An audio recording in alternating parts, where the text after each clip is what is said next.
petit ou grand écran, Louise Bourgoin sera omniprésente durant l'année 2023. On retrouvera prochainement la comédienne dans la 3e saison de la série Hippocrate, dans le rôle de Chloé Antowska, mais aussi au cinéma dans CIST Mon homme de Guillaume Bureau, Le médium de Manu Lascar, Anti-Squad de Nicolas Silol ou encore Un métier sérieux de Thomas Litli. Depuis le 4 février dernier, l'actrice est à l'affiche du drame fantastique La Montagne, et on peut dire que ce tournage n'a pas été de tout repos. CIST ce qu'elle a raconté, en tout cas, lors de passage dans l'émission La Bande Originale, sur France Inter. La poudreuse, les descentes en luge et autres fondus savoyards, pas forcément son truc.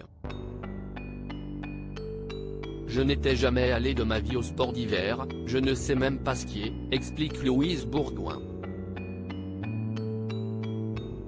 J'ai eu des difficultés à respirer, j'étais très fatigué pour monter 3 marches, et puis surtout j'avais mal à la tête. Les sacrifices pour que sa carrière atteigne des sommets ne lui font pas peur. Pourtant, la maman de 41 ans reste traumatisée par un certain chapitre de cette expérience. Ça m'a beaucoup marqué en se rendant dans les Alpes, à plus de 500 mètres d'altitude pour tourner avec Thomas Salvador, Louise Bourgoin a effectivement été confrontée à un véritable drame. On est monté avec l'équipe et 2 autres personnes que l'on ne connaissait pas et quand on est redescendu le soir, elle n'y était pas, raconte-t-elle. Ils sont morts en montagne à la réouverture. Ça m'a beaucoup marqué. Il y a beaucoup de sports extrêmes, beaucoup de gens qui se filment à la GoPro, qui font des trucs très à risque pour les images et qui en meurent parfois.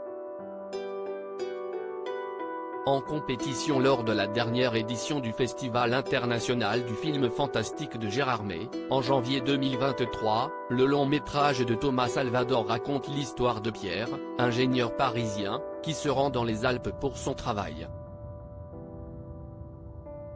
Attiré de manière inexplicable par les hauteurs, il s'installe un bivouac pour ne plus jamais redescendre. Il découvre alors de mystérieuses lueurs qui parcourent les parois de la montagne.